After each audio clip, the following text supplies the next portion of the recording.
Witajcie! Dzisiaj chciałabym Wam pokazać, jak robię pyszny kompot z czereśni. Kompot z czereśni to w moim domu tradycja i jest ona jeszcze z mojego domu rodzinnego. Moi rodzice mieli ogród, w którym właśnie była czereśnia. No i zawsze robiliśmy kompot z czereśni, który był pyszny, zimą smakował po prostu obłędnie. Robiliśmy kompoty, jak i drzemy czy galery. Przepis, który Wam podam, jest bardzo prosty, bardzo łatwo się go robi. Jest to sprawdzony przepis na kompot z czereśni w słoikach na zimę. Czereśnie w słoikach to bez wątpienia idealny pomysł na zatrzymanie smaków lata na długie zimowe miesiące. Tak samo jak Wam mówiłam o czarnej porzeczce. Kompot z czereśni nie wymaga dużo pracy. Jeśli masz czereśnie z własnego ogrodu czy sadu, no to koszt przygotowania kompotu jest naprawdę niewielki. Myślę, że warto wypróbować ten przepis i mieć parę słoiczków na zimowe wieczory. Na 2 kg czereśni będziemy potrzebować około 2 litrów wody i 700-800 g cukru, jeśli ktoś słodzi. A jeśli nie słodzi, to robi tak jak ja, bez cukru. A potem zimą można sobie ten kompot samemu dosłodzić. I co robimy? Dojrzałe i nieuszkodzone czereśnie, bo to jest bardzo ważne.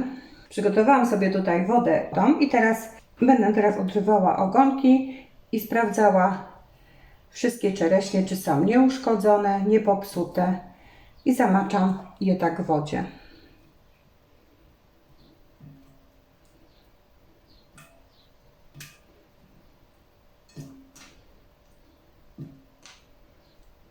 Jak widzicie, mam bardzo piękne te czereśnie.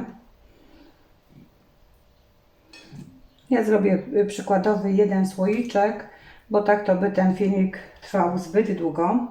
Ale tutaj, jak widzicie, jest popsuta. Muszę ją odłożyć. Bo jeśli włożymy zepsuty owoc, to cały kompot nam się popsuje. I szkoda naszej pracy. Jak zauważycie, ten kompot się robi naprawdę bardzo szybko. A polecam zrobić, bo potem zimą naprawdę bardzo fajnie jest otworzyć taki słoiczek. Ja potem te czereśnie włożę jeszcze na sitko i opłukam je pod bieżącą wodą. Możecie również, jeśli nie wiecie, z jakiego źródła pochodzą czereśnie, dodać do takiej wody pół łyżeczki soli, do takiej wody dodać pół łyżeczki sody. No ja mam czereśnie z własnego ogródka, więc wiem, że niczym nie są pryskane. I tak robimy z pozostałymi czereśniami. Czereśnie już umyte i teraz do nas należy decyzja, czy chcemy zaprawiać je z pestkami, czy bez. Ja będę zaprawiała z pestkami, ale jeśli ktoś nie lubi pestek i chce się ich pozbyć, to może to zrobić przy pomocy drylownicy lub jeśli nie mamy drylownicy w domu, możemy to również zrobić za pomocą zwykłej słomki. Wystarczy tutaj w otwór i pestka nam wychodzi. Taki jest oto super prosty przepis, żeby pozbyć się pestki. A jeśli ktoś nie posiada nawet słomki, to może to zrobić za pomocą nożyka. Przepoławiamy wtedy na pół czereśnie i wyciągamy pestkę. Tak jak ja powiedziałam wcześniej, ja będę zaprawiała pestkami. I wkładam do słoika. Słoik, wiadomo, należy wysterylizować. Zapraszam Was na mój filmik, jak ja to robię. Szybki, prosty sposób. I teraz wkładamy czereśnie. Wypełniamy około do 3/4 wysokości słoika.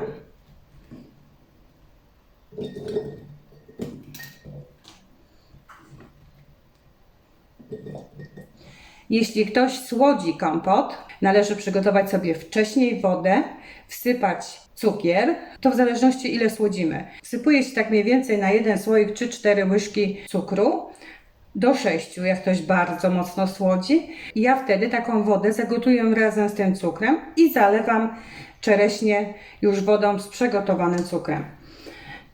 Wydaje mi się, że tak jest lepiej niż wsypywać cukier na owoc, który potem się nie zawsze chce nam rozpuścić. O, i tak wystarczy. I teraz zaleję to letnią przygotowaną wodą. Wody wlewam tyle, aby zakryć czereśnie.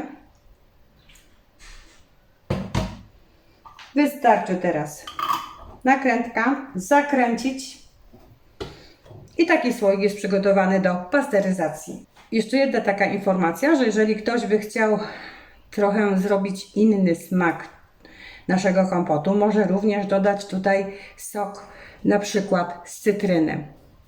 Tak jak przypominam Wam, robiłam w zeszłym roku kompoty z gruszek czy z jabłek. Tam do gruszek dodawałam tak samo inny smak. I jest to też bardzo dobre rozwiązanie. No tutaj pokażę taką podstawowy kompot z czereśni. I teraz będziemy pasteryzować. Możemy pasteryzować na dwa sposoby. Pasteryzujemy albo w piekarniku, albo w garku z wodą.